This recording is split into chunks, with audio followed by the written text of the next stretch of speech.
You don't decide the price. The buyers decide the price. You don't decide how many views you get. You just got to put stuff out and the market. Yeah. It can't be a very rigid system, I think. No. No, right?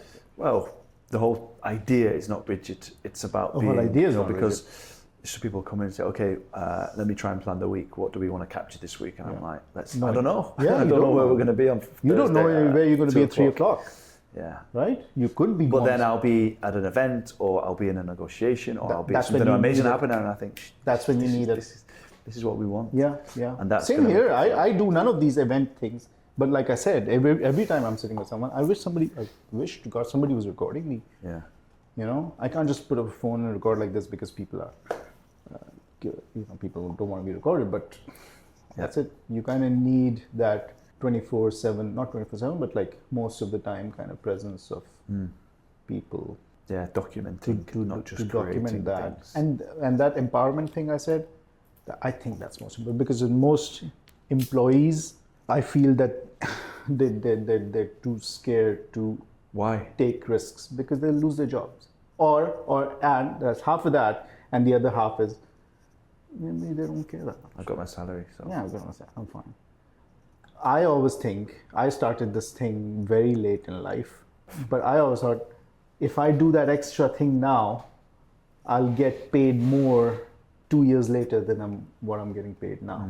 Every new thing I do or learn or innovate or help you innovate and create, that'll pay off 6 months or a year from now. That's how I thought. But maybe because I'm older, I was able to regulate that thought better. But that's really true. You know, that extra thing you do, that extra attention you give to your boss, it pays off. It should pay off if the boss is thinking in the right ways. Okay, then change bosses. Yeah. Right? But feel that like first of all, you've got to make that call. Is this guy, really going to do what he says he's doing? He wants to do. The boss, right? Yeah. But bosses can be different as well. Yeah. Has he done it before? Is he a good person? Is he, or is he just bullshitting me and saying he's going to do all these things, but then I'm going to do the work? And that also, that happens to me today. Sides, yeah. Some people think that like as a freelancer, the amount of times I get told, buddy, I've got this project for you in 3 months' time, and next week. I'm like, I don't care about 3 months. Like, talk to me when you're on it. And I have to get out of those conversations. Yeah. There are a lot of things that I have to say no to. There are a lot of people who I think won't be able to talk when I ask them an actual question. Yeah. They won't give an answer. Those are the most difficult. Some people just don't have it in that. Why do you situation. think you've done podcasts? You live in that environment where you see people, right? Some people just. I'm talking about properly experienced brokers. You ask me questions. But being a good broker and being a good personality and a good someone who can put across ideas in an engaging, exciting way is a completely different job. Also, I think as well, some of the best agents are the best for the companies because they make the most money, but they're probably not the best for their clients. Sure, I get it. You know what I mean? No, I've known some of the best agents who are not actually best good agents human beings. Is what? Does it mean like making the most money or helping the most people and doing the right thing? Making the most money, the best car, and the most successful ones. Okay, so there's I get that. Things, but I mean, I've seen plenty of them who are not actually good human beings. I've seen it. I don't know. Maybe it's like they feel like they don't need it. I don't need social media. Everything's fine. Like my system, I get my referrals. I get, I think I always say my answer to everybody who has any doubts about why they should be doing so, all the negative, all the pushback is Steve Leckie. Yeah, I spoke to Steve a few weeks ago and he was like, I'm just too busy. Steve Leckie is my answer to everything. Do I need to be doing it this way? Do I need to be doing it that way? Am I good enough? Watch him. The way he does it. He's great because one, he's doing it, but two, he's really good and knowledgeable and he's been here for a long time. So he knows his shit, but he also is consistent. He knows that the only thing he understands is that this is a tool, a communication tool. Whatever I know, I can communicate through this tool. That's it. That's the only thing I feel he understands. Yeah. Shout out. Shout out. Major. He's like literally, I'm not even kidding. He's my answer. Everybody who gives me any pushback about why not and why this or who that, what's this guy? Nice. What are you getting now when it comes to people approaching you and saying, hey, I want to get involved in social media? What do they want? They want virality. My God, the B word.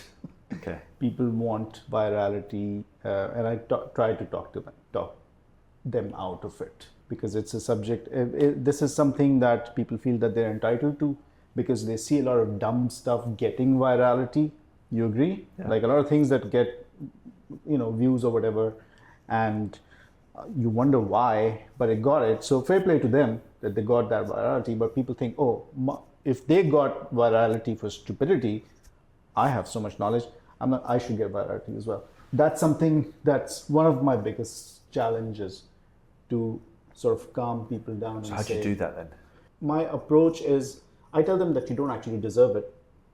You'll get it if you deserve. I say it. Yeah. I say that. I say you get it if you deserve it. The market decides, not you. The market decides. It's like a seller who wants 10 million, but the market price is 6 Exactly. or 8. Right? You don't decide the price. The buyers decide the price. I said you'll get you don't decide virality. how many views you get. You just got to put stuff out and the market decides. Yeah. Here's one thing, a thought that I have internalized. I feel that the kind of people I attract to work with me are people who really need help in starting out on their social media. There's a lot of brokers I see who are making content who you switch the camera on and they're like, blah, blah, blah, blah, blah, blah, blah, blah. They've got like 30,000 things to say. No hesitation, nothing. They've got the chops. Boom, boom, boom, boom. It's not that they think they're good on camera. They're doing it because they really have something to say and they want to communicate. That's why they say. Yeah. I feel that the people I work with, I feel that if it wasn't for me, they wouldn't be doing any social media. Maybe. Maybe. No, not. And I'm not saying that as a give me credit situation. I'm saying if I wasn't pushing them, they wouldn't be doing anything, because they really want to do it, but they wouldn't. And that could be a good thing and also a bad thing, like from a business point of view, because if the people who are coming to me really need that help, maybe then the process is slower. Maybe I have to work harder on those people and still get nothing, still can't get them to improve or be comfortable. I think they've got to be able to find their style and their comfort level, because we see Stephen Leckie, and I can't do his style. Yeah. But people think, okay, he's doing really well, I'm just going to try and do that. Yeah. And then they go and try and do his style with the way that he talks and the calmness that he has and the confidence, but that's not their personality, right? Yeah. So I think you've really got to try and find the person's strengths and then highlight that and get a kind of pillar where the content that you're doing is just comfortable for them. And again, it comes down to almost you're not really creating that much, you're just documenting them talking about things. Yeah. But it's hard to find those people. Yeah. Again, that's the challenge. My challenge is to find more of those who feel they are the content, just needs to be captured. Not just because it's easy for me, it makes me give them more. Yeah. If we're doing 17 videos, we'll end up doing 25 videos. Yeah, it's just adding fuel to the fire. Yeah. It's like we got guys now, and we're obviously media agency kind of DNA in the company, because I think that's what's going to help us grow. Yeah. But the guys are coming in new to social media. Yeah. And sometimes they really struggle. And I'm trying to figure out what it is that they're struggling with when the camera's on. We'll just ask them questions and they've got to reply, and I can see they're overthinking. What do you find the main reason is that people overthink when the camera's on? It's a weird sensation that you can just be talking like this, everything's fine, but then you remember, oh shit, the camera's on, and then your whole thought process slows down and you overthink it. I don't know. I said to the guy yesterday, Nate, I said, because he had a half an hour session, and I went into the room, I said, okay, all done, great. And they were like, he just didn't get anything today, it just wasn't working. And one, I was annoyed because I was like, we can't waste half an hour of the day and not getting anything from it. Yeah. So my point was, what is it? And he didn't know. It's like, I don't know, but I just can't seem to say anything that I want to put out. So I was like, maybe next time it goes out. There's no kind of, we have half an hour, we ask the questions, you answer them, and it goes out. And then you watch it, If you want to try and be better, then we do another session and you get better. But there's no, I think when you feel like you have the chance to almost do it a second and a third and a fourth time, then you think about making it perfect because you know you've got a second chance. I don't know. There is an element of practice makes perfect there. There's some of it. But I have seen plenty of people, some of them who've worked with me, who just never switched. That switch never flipped. Is that a term? Right? They didn't cross that border from being nervous to then just being comfortable. They just didn't. Out of 13, 14 talk sessions, taping sessions, they just didn't. Experienced brokers. And I'm harsh with them. I say maybe you're not respecting me, not personally, but respecting me asking you the question, because if this was your associate director Jason Perry asking you the question, you'd fucking give him an answer. You're just not respecting me. Yeah. Show me the respect. Show me the respect that I'm asking you a question and I care for you and bring that humanity into it and just talk to me. Yeah. Because if you're having a conversation with a client in a property that you're reviewing and they ask you a question about the market. Exactly. And you said something, you stumbled. Yeah.